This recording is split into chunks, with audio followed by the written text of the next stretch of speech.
ng Fujian, China. Never natin inisip yan na maging probinsya tayo ng anumang bansa. Nagpapatupad lamang po tayo ng batas. Kaugnay ng video na pinalabas sa Senate hearing. Yung video na may mga sound effects pa na para talagang maladrama ang dating. Yung gumawa po sana ng video ay hindi po na-cut o na-splice. Napakita rin po sana kung paano naharas ang kapulisan habang isinasagawa po, no? Ang pag-aaresto. Hindi naman daw minamasama ng palasyo ang mga pahayag ng presidential sister. Pero sana raw ibalansihin naman ito. Hindi alas makapagsalita, no? Yung ating mga opisyal at natatabunan ng mga kwento ni Senator Aimee. Sana mag-ibalansi lang po sana. Ian Cruz nagbabalita para sa GMA Integrated News.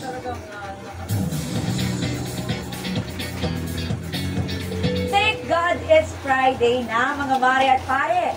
Secrets, lies, at alibis. Yan ang tutuklasin sa Kapuso Murder Mystery Series na Slay. Yan ang first viewed original series na hatid ng GMA Network. Bida sa Slay ang Kapuso actresses na sina Gabby Garcia, Mikey Quintos, Isabel Ortega, at Julian San Jose. Sangkot ang karakter nilang apat sa misteryosong pagkamatay ng role ni Derek Monasterio.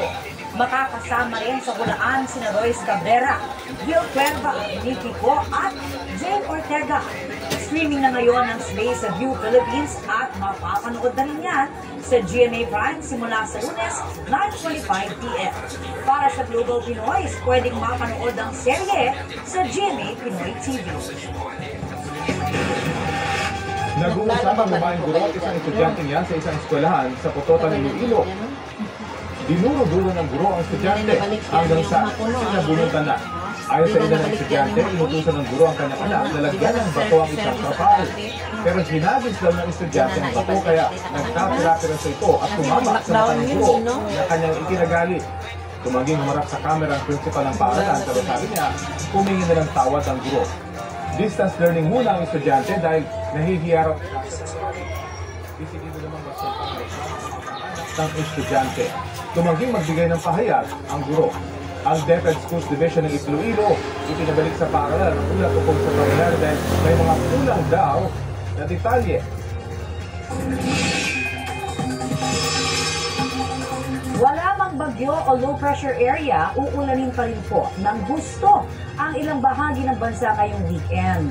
Base po sa rainfall forecast ng Metro Weather, posible ang light to moderate rain sa mga susunod na oras sa ilang panig ng northern at southern Luzon, Visayas at Mindanao. Asahan po ang heavy to intense rain sa ilang lugar, partikular sa Kabisayaan, na maaari pang magdulot ng baha o landslide.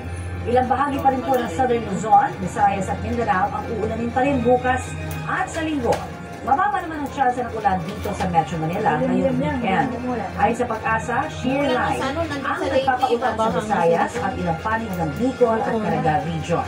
Eastern east naman sa ilang pangbahagi ng Mindanao, habang hanggang amihan sa nalalamang bahagi ng Luzon.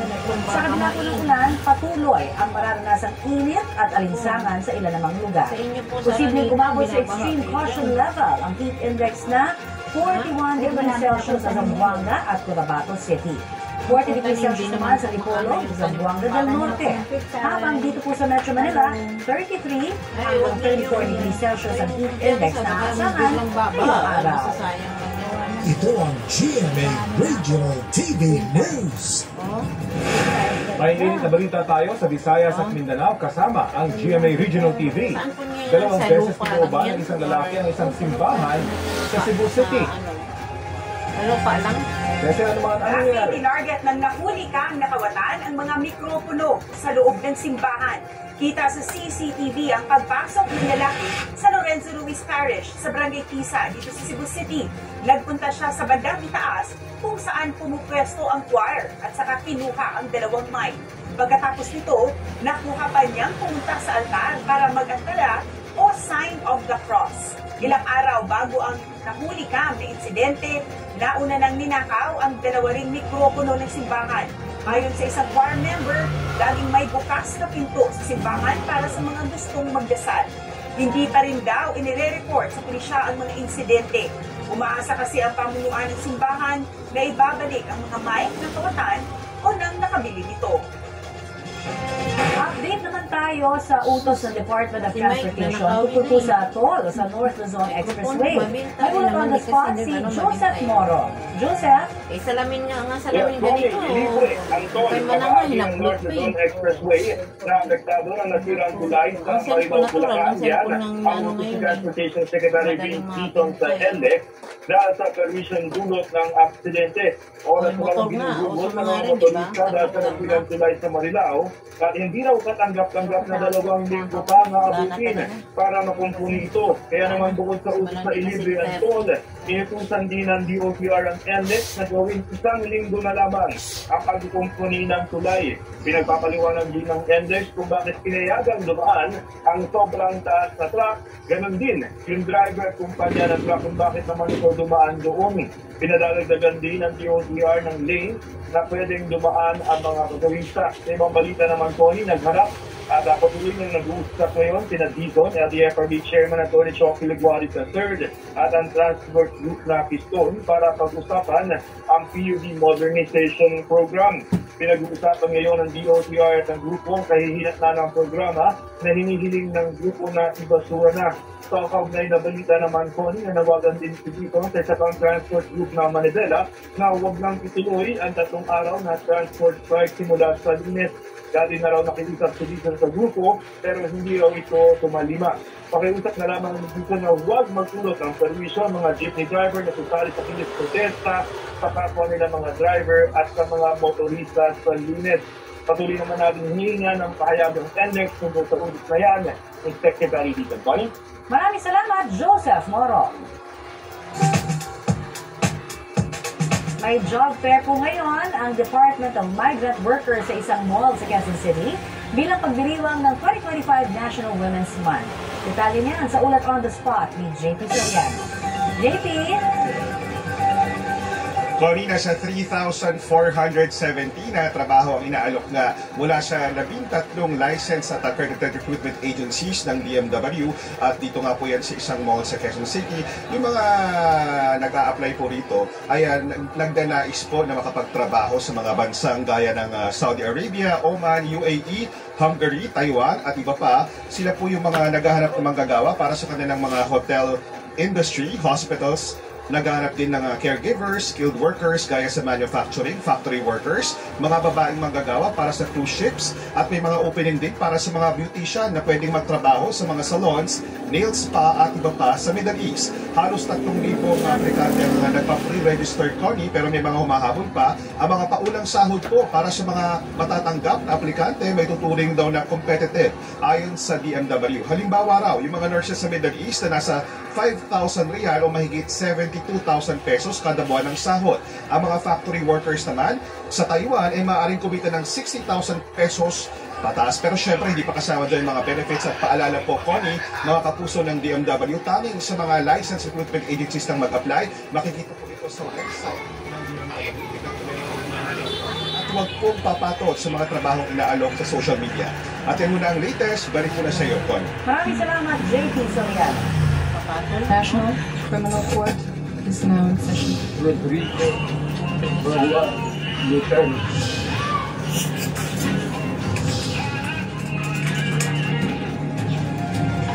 Nakalabas na sa ospital ng International Criminal Court si dating Pangulong Rodrigo Duterte ayon sa anak niyang si Vice President Sara Duterte. Ang iba pang update sa mainit na balita hatid ni Mariz Umano. Lamig pa naman daw din doon. Why should he not go back? I mean, as far as I'm concerned, he's being illegally detained here and he should go back to the Philippines as soon as possible. Yan ang tugon ni Atty. Kaufman ang tanungin kung anong reaksyon niya sa sinabi ni Vice President Sara Duterte na gagawin nilang lahat ng hakbang para mapauwi ang dating Pangulo sa Pilipinas bago pa ang confirmation of charges hearing sa September 23. Tumatakbong mayor si dating Pangulong Duterte sa Davao City.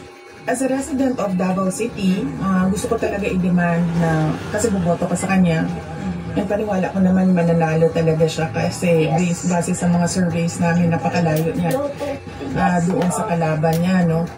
Gusto ko din talaga i-demand na nandun yung mayor namin, nagtatrabaho para sa syudad. Nakatanungin namin si Vice President Sara kung paano nakakulong ang ama. Dapat we-exhaust all means possible. Whether it is written in law or it is not written in law, except anything illegal. Sabi ko nga, nothing illegal. Walang,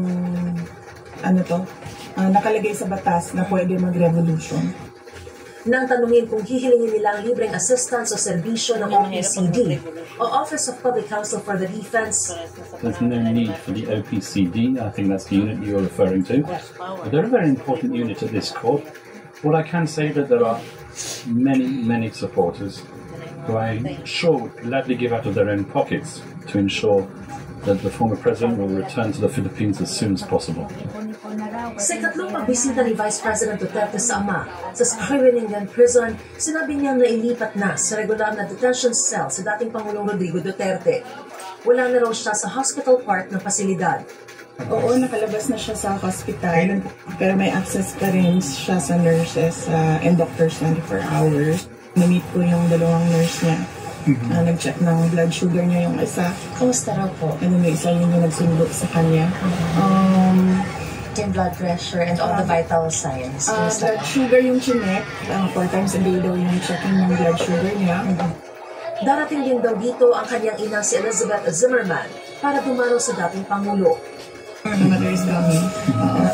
Wala pa lang siya date. Pero nakuha na po nila yung mga Schengen visa po. Kompleto na. Merong Schengen talaga na dati pa na visa ang mother ko. And then I think nag-decide siya last night na pupunta siya dito. Whether or not makapasok daw siya, pupunta daw siya. Hindi naman masabi ni Vice President Duterte kung sino sa mga kapatid niya ang makakakuha ng Schengen visa bago mag-March 28, nakaarawan ng dating Pangulo.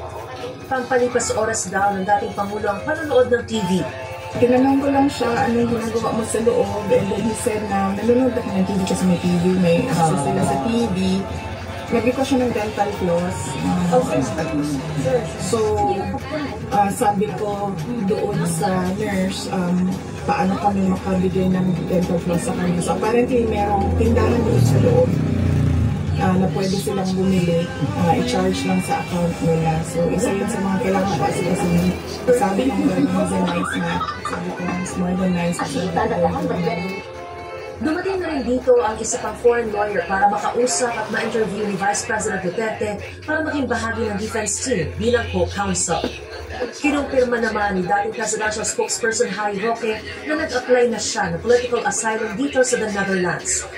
Sa ngayon nananatili raw siya sa isang pasilidad na 3 hanggang 4 na oras mula sa The Hague. Giit niya kahit daw application pa lang ay hindi siya pwedeng hulihin o sapilitang pabalikin sa Pilipinas. Nirerespeto naman daw ni Roque kung hindi siya piliing abogado ni Vice President Duterte kahit piliin siya ng dating Pangulo. Mula rito sa The Hague, Netherlands, Mariz Umari nagbabalita para sa GMA Integrated News. May pakulo sa isang flight ang pop star na si Justin Timberlake. Ladies and gentlemen, welcome to the JTY 25 Saturday. Tinake-over na kasi ang Malaysia part ng safety demonstration para kwelang mag-inform sa mga pasahero. Nangyari yan bago mag-take off ang sinasanyang eroplanong pa-Argentina para sa kanyang The Forget Tomorrow World Tour. Matapos mag-safety demo, inisa-isa rin ni Justin ang iba pang lugar sa South America na bibisitahin niya sa kanyang tour. Nakaliw naman ang mga pasahero sa kwela at bigla ang paandar na yan ni Justin.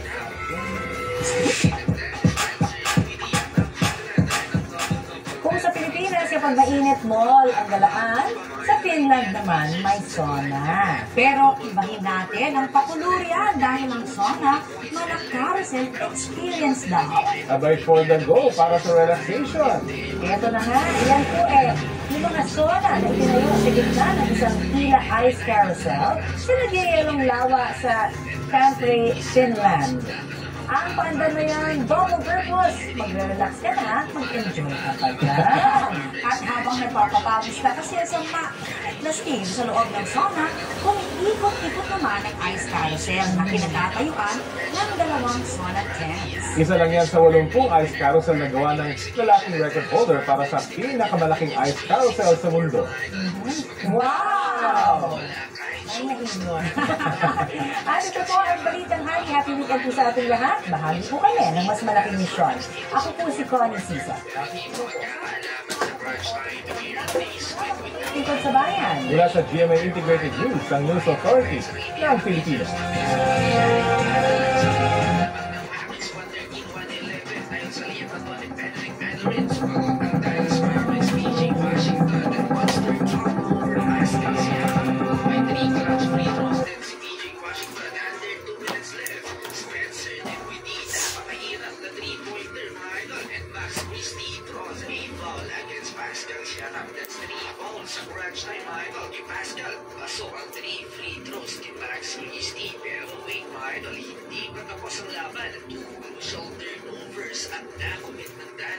Sa final minute ng fourth quarter at nakalamang pa 131 to 130. Grabe crazy ending ito mga idol. Na-turnover si Jaden Hardy, offensive foul, last 14 seconds. Pacers ball sa huli, panalo pa ng team. That's an epic comeback.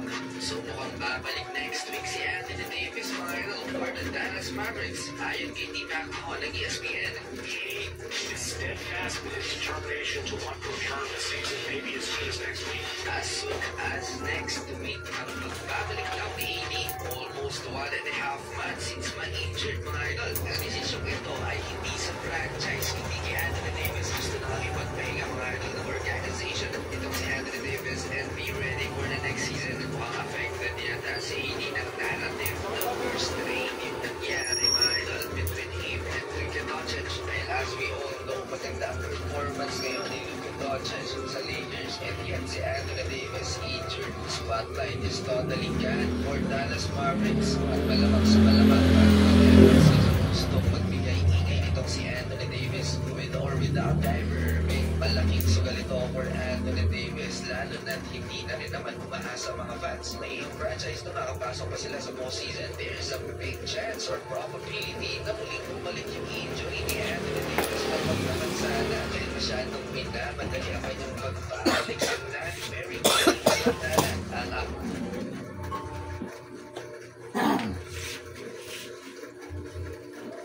Tatlo rin yun. Talaga po, kaamoy ko yung rin. Naglalaba ko sa di pwede. Hinahaluan ko talaga yan ng bago ko magkusot. Diba, ipapit ko muna. Sandali, puti. Pag palang dapat dire-diretso. Dapat nag-ano ka muna. Kaya nga, nagmas dapat kumpiyansa. Bago ko nakalimutan. Hindi na mas talaga. Kailangan na talaga. Tanda na. Yung mga mahihina ng mga immune system. Kaya ganun na talaga. Kailangan na talaga yun. Yun na po talaga ang buhay. Kanya na po talaga ang buhay. Tapos na tayo. Si mother model natin. Thank you for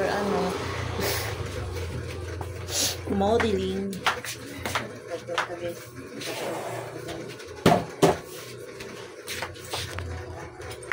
Mother be. Model natin at iyan natin. Ato ra ba ni i-post? Ato ra ba ni iko ang sa pang ra ba ni YouTube ra ba ni? Pang YouTube ba ta? Madiliman? Madiliman ka na. Dili. Ayun. Ayun na. Big sikat siya. Natay ka po sa sa YouTube.